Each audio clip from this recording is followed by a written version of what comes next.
Assalamualaikum warahmatullahi wabarakatuh.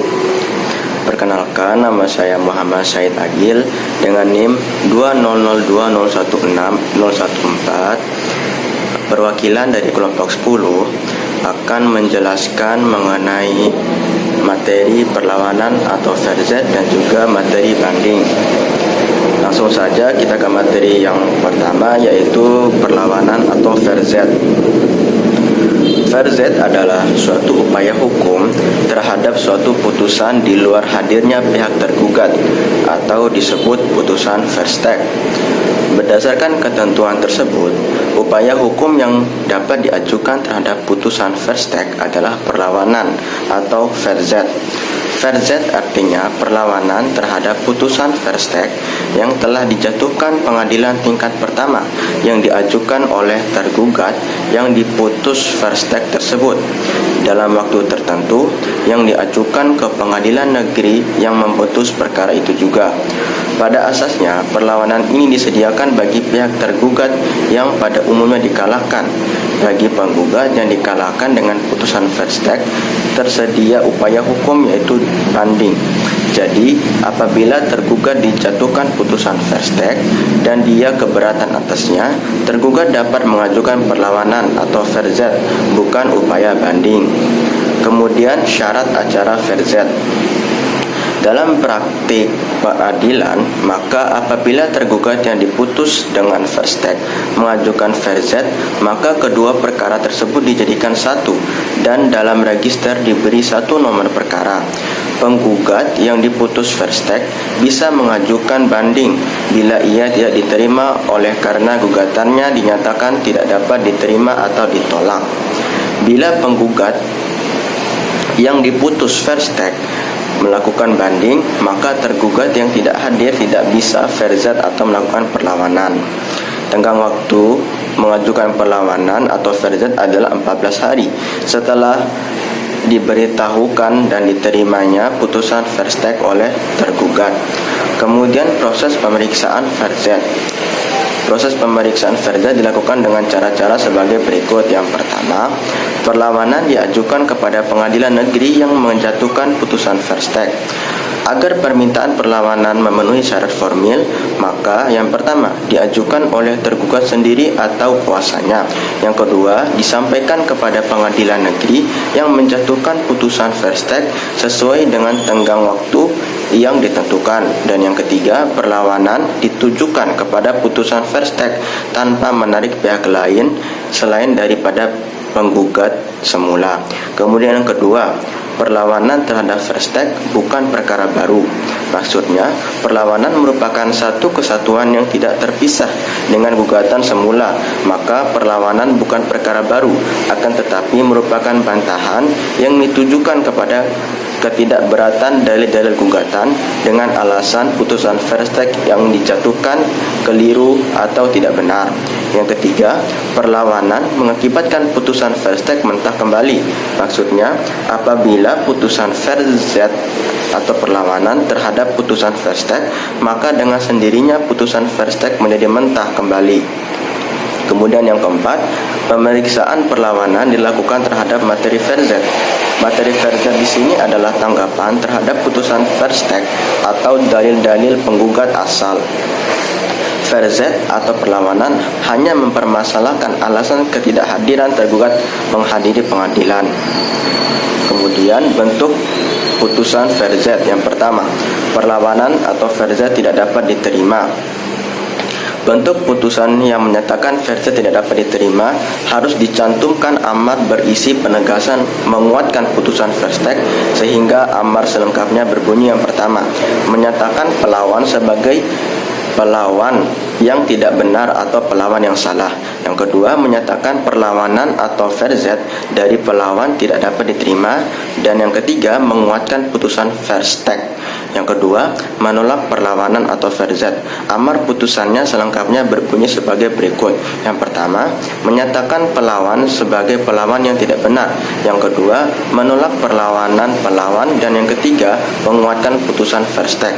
Yang ketiga, mengabulkan perlawanan atau verzet.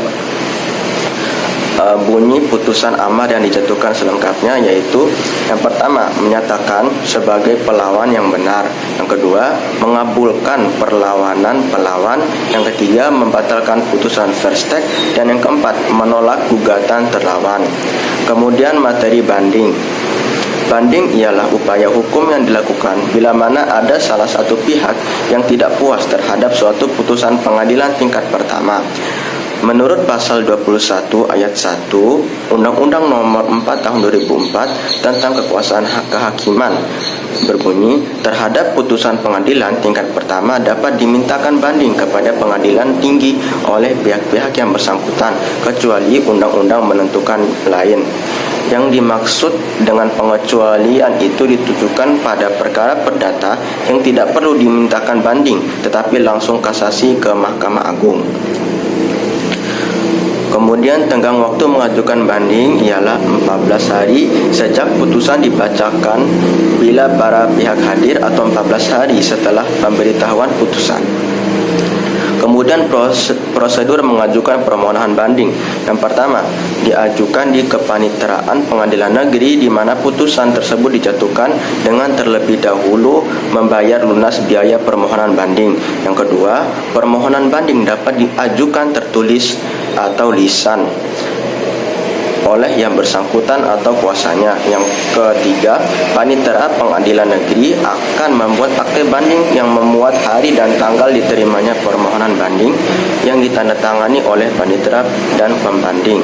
Yang keempat, permohonan banding tersebut oleh panitera diberitahukan kepada pihak lawan paling lambat 14 hari setelah permohonan banding diterima. Yang kelima, para pihak diberi kesempatan untuk melihat surat serta berkas perkara di pengadilan negeri dalam waktu 14 hari.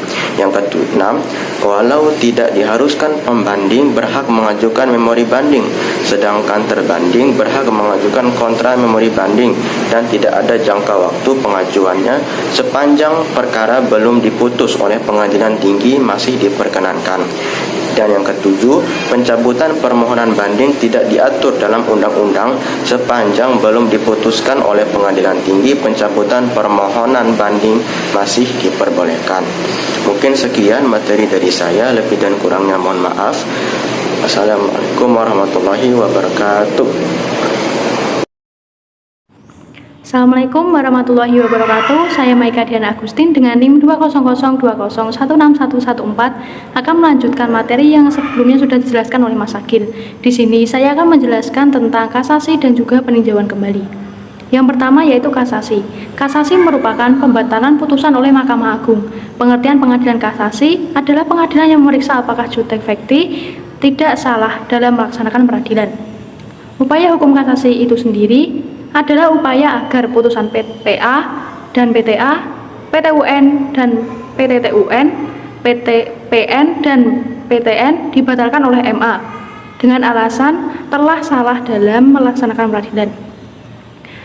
Kasasi adalah upaya hukum biasa melawan putusan judek fakti bagi pihak-pihak berperkara yang merasa tidak puas dan tidak dapat menerima terhadap putusan judek fakti yang memeriksa perkara pada tingkat banding. Yang selanjutnya yaitu alasan permohonan kasasi.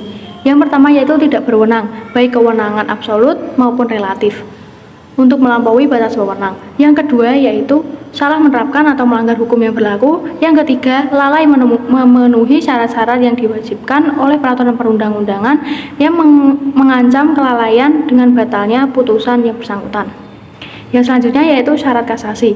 Syarat kasasi dibagi menjadi 6. Yang pertama yaitu diajukan oleh pihak yang berhak mengajukan kasasi. Yang kedua, diajukan masih dalam tenggang waktu kasasi. Yang ketiga, putusan atau penetapan menurut hukum dapat dimintakan kasasi. Yang keempat, membuat memori kasasi. Yang kelima, membayar panjar biaya kasasi. Dan yang terakhir, menghadap ke paniteraan pengadilan tingkat pertama yang bersangkutan.